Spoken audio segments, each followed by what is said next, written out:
Seigneur, ta parole est grande, elle demeure à jamais. Ta parole est infaillible, rien ne peut la supprimer. Bienvenue à vous, chers spectateurs, ainsi qu'à tous nos spectateurs dans le monde entier, dans un nouvel épisode de notre émission d'études quotidiennes, toute la Bible. Dans notre étude de la première épître de l'apôtre Paul aux croyants de la ville de Corinthe, nous en sommes au chapitre 14. Permettez-moi tout d'abord d'accueillir notre invité, le serviteur du Seigneur, le Dr Farid Zaki. Bienvenue, Dr Farid. Merci beaucoup. Bienvenue aussi à nos invités, honorés de vous avoir. Dr Farid, chaque lundi, nous lisons des messages de nos spectateurs. Nous avons reçu un message de Sœur Souad Al-Nouami qui dit « Dieu merci, je regarde les épisodes tous les jours et j'en apprends beaucoup de choses. Vous êtes formidables.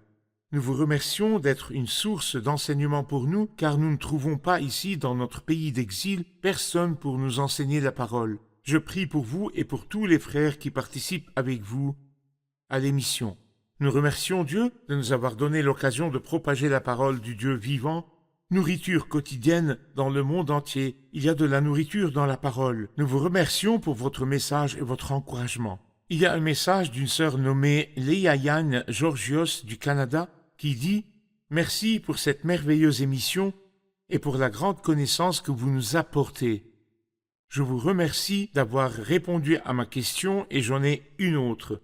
Après avoir accepté le Christ et reçu la vie éternelle, allons-nous comparaître devant le trône du jugement dans le ciel? Je vous prie de me répondre. Dr Farid, pourriez-vous répondre à cette question avant de passer à l'étude du chapitre 14? Le croyant vient-il en jugement?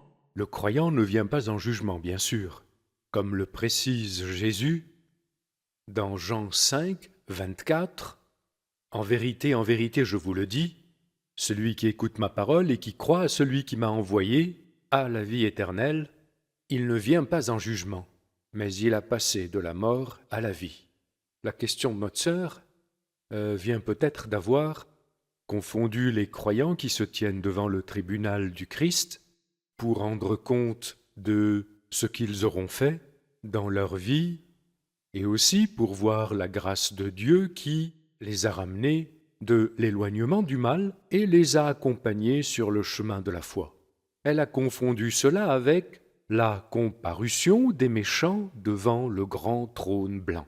La différence est grande entre comparaître devant un tribunal pour me juger et comparaître pendant une course devant ceux qui distribuent les prix et les récompenses. Totalement différent. Nous pouvons aussi ajouter Romains 8 pour rassurer notre sœur. Il n'y a donc maintenant aucune condamnation pour ceux qui sont en Jésus-Christ. Amen.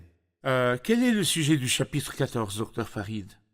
Le sujet du chapitre 14, l'organisation, l'usage du don des langues et l'édification de l'Église dans toutes ses activités ecclésiastiques. Très bien. Vous avez parlé de l'organisation des dons et vous avez mentionné les langues. Oui. Nous avons besoin d'en savoir plus sur le don des langues. Le don du parler en langue, selon ma compréhension de la parole, est l'un des plusieurs dons de confirmation et que le Saint-Esprit a voulu donner pour confirmer la parole qui était présentée.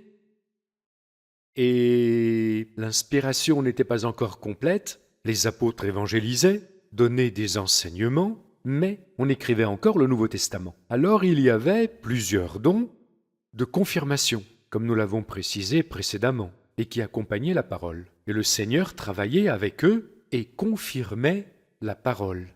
Nous lisons également dans Hébreux 2, Dieu a appuyé leur témoignage envers ceux qui ont entendu que le salut vient du Christ. Ainsi les apôtres et les ministres du premier siècle, Dieu a appuyé leur témoignage par des signes, des prodiges et divers miracles. Deuxièmement, le parler en langue. Expliquons ce qu'est une langue. Le mot grec glossalalia. Glossa, un mot du grec ancien, signifie deux choses seulement. Soit la langue comme organe, soit le système de signes émis par la voix. Parfait. Donc le parler en langue signifie parler avec ma langue dans une langue. Cette langue Tant que je dis que c'est une langue et non du charabia, c'est donc une langue Compréhensible. vivante, compréhensible, même si moi-même je ne la connais pas, mais ceux qui m'entendent la Et comprennent. c'est un don. C'est un don, pas une capacité spéciale. Troisièmement, c'est que cette langue peut être traduite, et avec précision. C'est-à-dire si je prends cette langue et je vais dans un laboratoire de langue et je dis s'il vous plaît traduisez-la, c'est une langue existante, telle et signifie telle ou telle chose. Et lorsqu'elle est traduite, elle donne une phrase correcte et compréhensible. Il est évident, dans l'Église de Corinthe, qu'ils n'ont pas demandé ce don. Ils n'ont pas dit « Seigneur, donne-nous de parler en langue ». Mais le Christ, dans son autorité, En tant que tête par du corps. l'Esprit Saint, a voulu donner à cette Église, tout particulièrement, ce don. Et il est intéressant, frère Ayad, que dans les autres épîtres de Paul, ou dans les autres épîtres des auteurs du Nouveau Testament, nous ne lisons rien sur le don du parler en langue. Donc ici, il est clair que Dieu, dans sa sagesse, a voulu accorder ce don à cette Église pour confirmer le témoignage du Christ dans une société païenne pleine de mythes et pleine de superstitions. Où en parle-t-on dans le Nouveau Je Testament? dois faire une pause, puis vous poser cette question parce que vous dites qu'il a été donné, il est clair qu'il a été donné à l'église de Corinthe pour confirmation. Et il n'est pas mentionné dans d'autres parties, mais quand D'autres nous allons parties dans les écrits de Paul, dans les les écrits épîtres. de Paul, je dois faire une pause, puis vous interroger sur le jour de la Pentecôte et sur le rôle des langues le jour de la Pentecôte. Chers spectateurs, nous poursuivrons notre étude après la pause.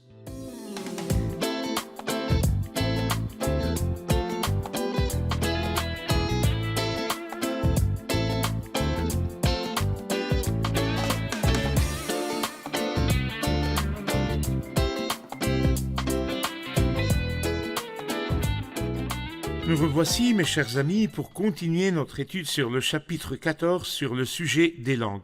Docteur Farid, je vous ai interrogé sur le rôle des langues le jour de la Pentecôte. Nous lisons dans le livre des Actes sur le parler en langue dans 3 situations, en 3 occasions.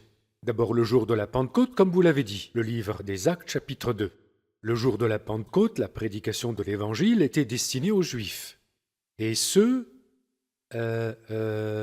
nous lisons que les 120 disciples qui étaient rassemblés et sur lesquels était venu le Saint-Esprit alors qu'ils se cachaient dans la chambre haute. Parmi eux, il y avait les apôtres, les 11, qui, lorsqu'ils furent remplis du Saint-Esprit, se mirent à parler en d'autres langues, et tous ceux qui étaient présents dans la région les entendaient parler dans sa propre langue. Parfait. Et ils entendaient les apôtres parler en langue des merveilles de Dieu. L'expression des merveilles de Dieu signifie qu'ils parlaient des mystères divins, qu'ils glorifiaient Dieu par de nouvelles révélations. Mais ce qui est remarquable le jour de la Pentecôte, c'est que Pierre, lorsqu'il s'est levé pour prêcher aux personnes présentes, il ne l'a pas fait en langue. Il a prêché dans la langue juive hébraïque, car les personnes présentes, bien que venant de divers pays, 15, 17, 19 pays, ils avaient tous 2 langues. La langue du pays où ils venaient, il y avait de l'Égypte. Ils savaient parler égyptien, mais aussi étant rattachés à la religion juive, Il parlait l'hébreu. l'hébreu. Et lorsque Pierre a prêché, il n'a pas prêché en langue. Mais dans quelle langue l'a-t-il fait? En langue hébraïque. Quel était donc son rôle à l'époque? C'était un signe de quoi? La confirmation que Dieu créait une chose nouvelle, appelée l'Église, qui sera composée de juifs et de non-juifs. Il fallait que Dieu, en entrant fonder au monde cette Église, qu'il y ait des cloches qui sonnent. Ces cloches-là étaient les langues. Donc, d'après ce que vous dites, l'Église a été formée le jour de la Pentecôte et l'Église est une chose différente du judaïsme. Dans le Complètement. judaïsme, Dieu était adoré dans une seule langue qui était la langue hébraïque Tout et à d'un fait. seul peuple qui est le peuple juif. Quant à l'Église, Dieu allait rassembler l'Église des Juifs et de non-Juifs et allait être adoré dans différentes langues et c'était un jugement contre la langue hébraïque. C'est ça. C'est la signification des langues en ce Tout jour. à fait. On en Parfait. parle une autre fois dans le livre des Actes au chapitre 10, lorsque Pierre a prêché à la famille de Corneille qui n'était pas juive. Au moment où le Saint-Esprit est descendu sur eux, ils ont parlé de nouvelles langues. C'est comme si Dieu disait, comme vous l'avez dit, « J'accepte qui dans l'Église aujourd'hui? Les nations. » Encore une troisième fois, dans Acte 19, il y avait une douzaine de disciples de Jean-Baptiste, et bien qu'ils furent éphésiens, ils étaient de religion juive. Lorsque Paul est allé à eux, et qu'ils ont entendu parler de la mort et de la résurrection du Christ, ils ont reçu le baptême chrétien, ils ont reçu le Saint-Esprit, et ils se sont mis à parler en langue et à prophétiser, comme si Dieu disait cette troisième révélation, « J'ai accepté les Juifs, j'ai accepté les nations, mais là, je vais regrouper les deux et en faire une seule Église. » Les langues étaient donc un jugement contre les Juifs. C'est ça? Dieu ne traitait plus en une seule langue avec un seul peuple et une bénédiction pour plusieurs langues Tout à fait. qui adoreraient Dieu. Parfait. Et comme vous l'avez dit, le Saint-Esprit ne pouvait pas être vu lorsqu'il est descendu le jour Il y a de des la cloches, Pentecôte. Il devait s'exprimer des avec le signes. son, avec les langues. Il y a Parfait. probablement une question du public sur cette partie. Nous allons prendre la question du public. Nous comprenons le don du parler en langue, mais pourrions-nous savoir... plusieurs choses le caractérisent au chapitre 14. Quelles sont les choses qui le caractérisent? Nous avons appris sur les langues et leur rôle. Comment étaient-elles utilisées et quelles sont leurs caractéristiques ici? Au chapitre 14, il organise leur utilisation et les oppose à un autre don qui existait dans l'Église. Le deuxième don dont il est question ici, la prophétie. J'aimerais différencier entre la prophétie et prophétiser. Quelle est la différence? La prophétie était l'un des dons de confirmation et signifie deux choses. Soit prédire quelque chose à venir, soit donner une partie de l'inspiration divine pas encore donnée lors d'une réunion d'église, une prophétie. D'accord? Mais prophétiser ici, nous comprenons que c'est l'utilisation et la lecture d'une partie de l'inspiration qui existe déjà et son explication d'une manière qui édifie les gens, qui leur donne du courage et les réconforte. Permettez-moi cette comparaison. Il dit au verset 2, « Celui qui parle en langue ne parle pas aux hommes, mais à Dieu, car personne ne comprend. » En ce temps-là, il y avait des gens qui parlaient en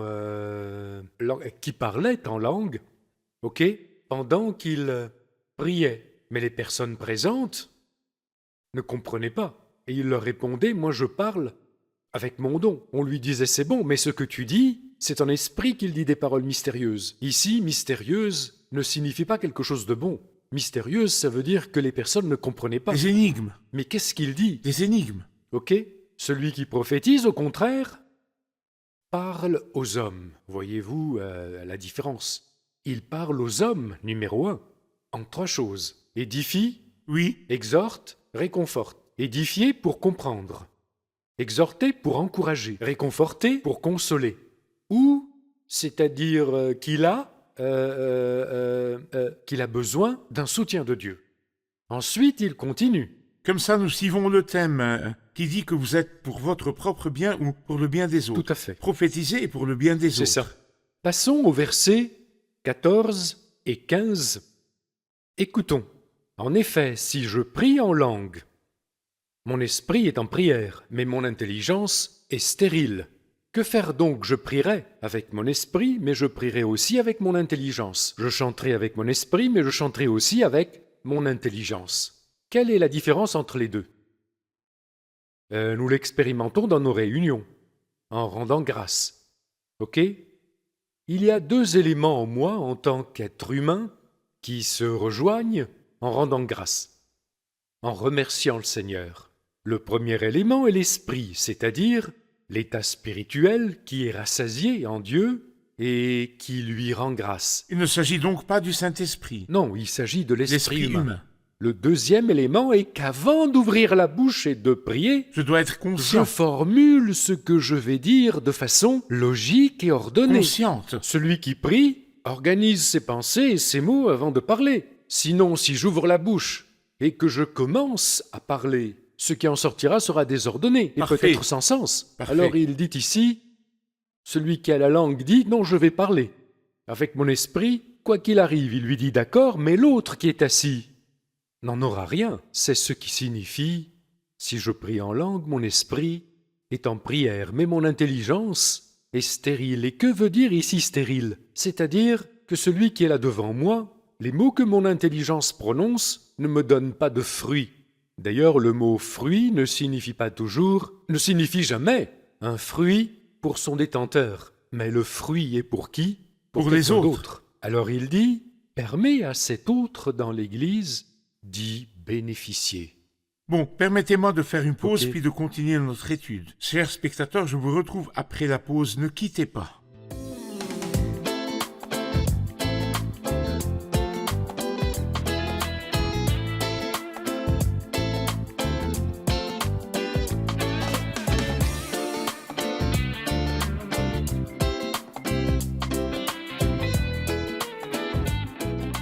Nous revoici, mes chers amis, pour poursuivre notre étude de ce grand chapitre 1 Corinthiens 14. Nous sommes toujours sur le sujet des langues, mais j'aimerais dire un dernier mot avant de poursuivre sur l'ordre du culte. Vous avez dit que les langues étaient l'un des dons de confirmation nécessaires pour l'étape de la pose du fondement. Et la parole confirme Et la maintenant. parole a été confirmée par les dons miraculeux et les langues. Et maintenant, nous exerçons les dons d'édification tels que l'enseigne le pastorat, l'exhortation, etc. Oui. Bien, passons Je à... voudrais parler de 3 points, frère Ayad, avant de le clore. Allez-y. Dans l'exercice de n'importe quel don, nous devons prendre en compte 3 considérations. La première considération est que la personne possédant le don peut se contrôler et se maîtriser. L'esprit des prophètes est soumis aux prophètes. La deuxième considération est que celui qui a le don sait très bien et comprend ce qu'il dit et ce qu'il fait. Sinon, si je dis que je ne peux contrôler ma pensée, ce n'est plus du tout un don du Saint-Esprit, car notre culte est raisonnable. Troisième considération, il est clair dans toute la Bible que Dieu donne le don pour édifier les autres et non pour s'édifier soi-même. Parfait. Du verset 26 jusqu'à la fin du chapitre, il parle de l'ordre dans le culte. Mhm. Donnez-nous une idée des conseils qu'il nous donne sur l'ordre dans le culte. Il dit lorsque vous vous réunissez, frères et sœurs, comme dans une réunion d'église, avec tout le monde, pas seulement avec les jeunes, ni une réunion, La réunion de groupe, d'église. une réunion d'église où tous les frères et sœurs, jeunes et vieux, sont là. Alors chacun de vous est libre de participer au culte, mais avec ordre.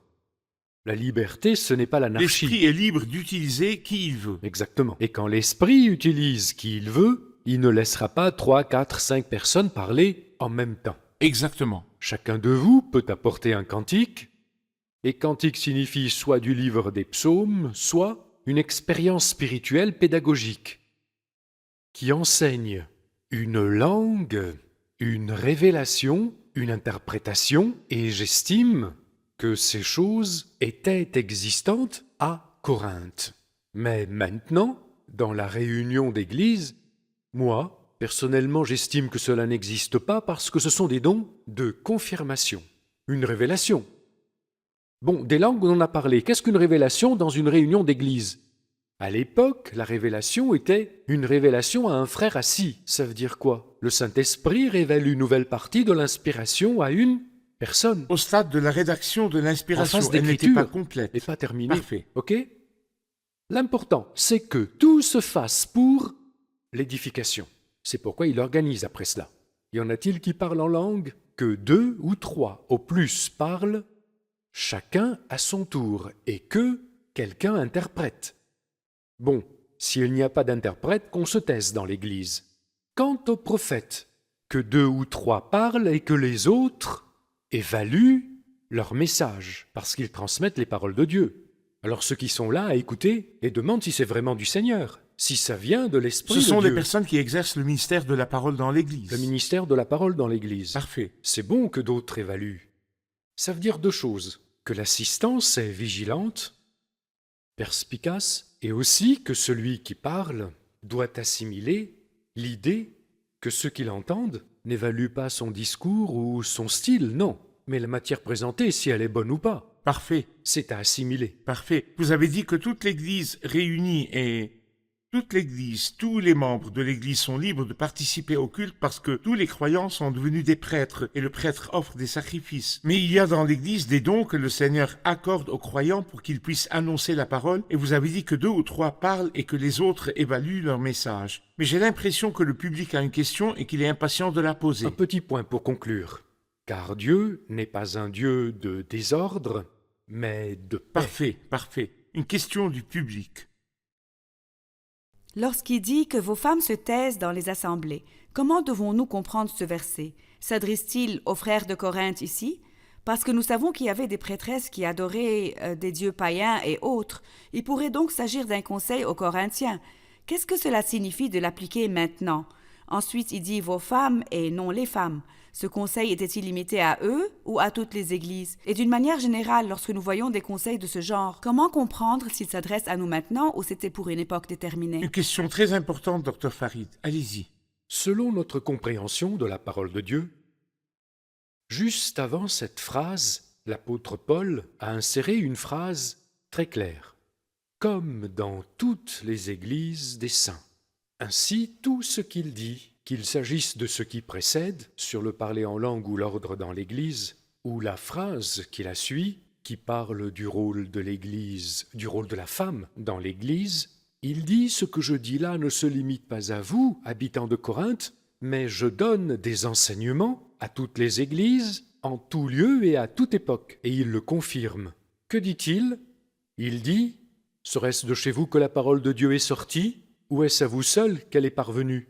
Ce qui veut dire que ces paroles ne sont pas à vous seulement. D'accord. Ensuite, si quelqu'un croit être prophète ou dirigé par l'Esprit, qu'il reconnaisse dans ce que je vous écris un commandement Cela du s'adresse Seigneur. donc à tous les croyants du monde entier. Pourquoi fait. devrait-elle se taire? Pourquoi se taire? Parce que nous avons déjà dit, d'abord se taire ici, ce n'est pas ne pas participer à la louange, mais qu'elle se taise, à mon avis, veut dire que le rôle de dirigeant dans l'Église, dans la direction de l'Église, dans la prière, et nous disons Amen, et dans la direction de l'Église, dans le ministère de la parole et de l'enseignement, ce rôle, Dieu l'a donné à l'homme qui représente le Christ dans Comme la chef. réunion. Quant à la femme, sa présence dans l'Église en tant qu'enseignée représente le rôle de l'Église, car l'Église n'enseigne pas le Christ, mais l'Église assume le rôle de l'enseigner. Il dit également « car il ne leur est pas permis d'y parler, mais elles doivent se soumettre, comme le dit aussi la loi, c'est-à-dire l'esprit des Écritures, est que la femme assume quel rôle? La soumission. Mais cela ne la rabaisse pas et ne la prive pas de ses droits divins? À mon humble avis, la sœur fait un travail dans l'Église qui peut être le double ou le triple de celui de l'homme. Mais lorsqu'il s'agit du rôle public en chair et de direction, Dieu l'a donné à l'homme. Selon l'ordre, parce que l'homme est le chef de la femme, et même dans le culte, Oui. et le chef de l'homme est le Christ, et le chef du Christ est Dieu. Merci, Dr Farid, que Dieu vous bénisse. Revoyons l'épisode avec nos invités. Dans cet épisode, nous avons beaucoup parlé du don du parler en langue. Qui peut me dire ce qu'est le don du parler en langue? J'ai cru comprendre, d'après les propos de Dr Farid, que le parler en langue est un don, donné pour confirmer la parole avant même que l'inspiration ne s'accomplisse. Deuxièmement, la langue doit être compréhensible, pour que ceux qui l'entendent la comprennent, et non du charabia. Également, je fais le lien avec ce qui s'est passé le jour de la Pentecôte. Lorsque le Saint-Esprit est descendu, les disciples ont parlé dans une langue compréhensible. Tous ceux qui écoutaient comprenaient ce qu'il disait. Parfait, parfait. Quelles sont les conditions ou les principes qui régissent le don du parler en langue? Nous pouvons les résumer en 3 conditions ou 3 principes. Le premier principe est qu'elle soit une langue vivante. Si je la donne à un laboratoire de langue, il dira c'est telle ou telle langue et les mots signifient telle ou telle chose. Le deuxième principe, c'est que ce soit pour l'édification des autres. Je ne dis pas n'importe quoi, mais des paroles qui édifient ceux qui écoutent. Le troisième principe, c'est que je me contrôle moi-même. Comme dans le verset où nous lisons que l'esprit des prophètes est soumis aux prophètes. Merci, que Dieu vous bénisse. Merci, Dr Farid. Nous poursuivrons notre étude dans le prochain épisode. Chers spectateurs, nous avons appris dans l'épisode d'aujourd'hui que Dieu n'a pas privé son Église de dons. L'Église de Corinthe était très riche en dons. Il y avait de grands dons, il y avait beaucoup de dons, et l'un des dons était le don du parler en langue. Mais nous avons aussi appris que cette Église riche en dons n'était pas riche en amour, elle était pauvre en amour. Et beaucoup de dons sans amour sont inutiles. Mais peut-être qu'une Église avec beaucoup d'amour et peu de dons, l'amour peut compenser le manque de dons. C'est pourquoi si Dieu vous donne un don, ou si vous êtes membre d'une Église et que cette Église est fière des dons qu'elle possède, priez devant le Seigneur et dites « Seigneur, augmente notre amour ». Nous voulons que l'amour comble nos lacunes, nous voulons que l'amour couvre nos manques. Et si vous avez reçu un don de Dieu, sachez que ce don n'est pas le vôtre. Dieu vous l'a donné pour le mettre à son service. Le don va au-devant des besoins des autres. Le don recherche les besoins des autres. Le don répond aux besoins des autres. Le don n'est pas pour votre propre bien, mais pour le bien des autres. Puisque vous avez reçu un don de Dieu, mettez-le au service du corps du Christ, afin que le Christ soit glorifié. La question de l'épisode d'aujourd'hui: quelle est la différence entre le don de prophétie et le don des langues, en termes d'objectifs et de pratiques? Quelle est la différence entre le don de prophétie et le don des langues en termes d'objectifs et de pratiques? Je vous retrouve dans le prochain épisode. Que le Seigneur soit avec vous. Seigneur, ta parole est grande, elle demeure à jamais. Ta parole est infaillible, rien ne peut la supprimer.